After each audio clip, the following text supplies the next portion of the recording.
જીવ સંસારમાં એવો ફસાયેલો છે, ભગવાનની વાંસળી સાંભળતો જ નથી. રાસલીલામાં ભગવાન વાંસળી વગાડે છે તે ગોવાળોએ સાંભળી જ નથી. જેનો વાસનાનો પડદો દૂર થયો છે એ જ રાસની વાંસળી સાંભળી શકે. રાસમાં સર્વ ગોપીઓને પ્રવેશ મળ્યો નથી.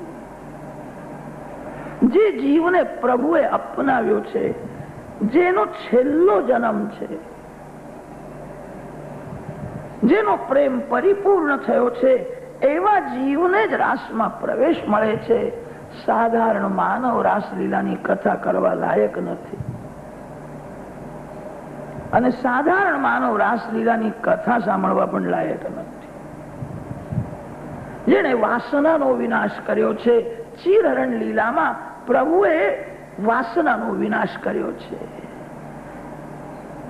વસ્ત્ર શરીરને ઢાકે છે, વાદળું સૂર્યને ઢાકે છે, અને વાસના ભગવાનને ઢાકે છે.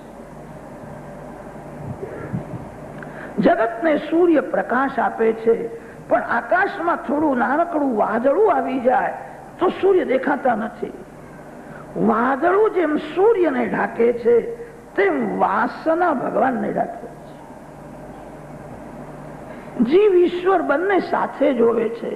આ વાસનાનો પડદો હોવાથી જીવને ઈશ્વરનો અનુભવ થતો નથી. ચીરહરણ લીલામાં પ્રભુએ વસ્ત્ર દ્વારા વાસનાનો પડદો દૂર કર્યો છે. કોઈ વાસના રહી નથી. ગોપી અતિ શુદ્ધ ભાવ છે. શ્રી કૃષ્ણ મિલનની તીવ્ર ઈચ્છા થાય છે અને ત્યારે મૂર્છામાં પડે. ગોપીનું શ્રીઅંગ ભગવાનના જેવું જ થયું છે. ગોપીના શ્રીઅંગમાં મળમૂત્ર નથી.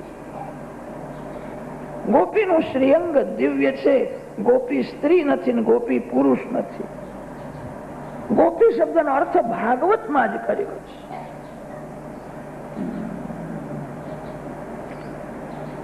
ગોપીને મૂર્છા આવે ત્યારે ભગવાન કાનમાં મંત્ર આપતા હતા, તારો છેલ્લો જન્મ છે. ગોકુળમાં એક ડોશીમાં રહેતા હતા. વૃદ્ધાવસ્થામાં જેને અંદરથી ભક્તિનો રંગ લાગ્યો નથી, એને પારકી પંચાતો કરવાની બહુ ઈચ્છા થાય. બીજાની વાતો સાંભળવાની, બીજાની ચર્ચા કરવાની. તે ડોશીનું હૃદય શુદ્ધ નહોતું. વાળ ધોળા થાય છે પણ હૃદય ધોળું થતું નથી.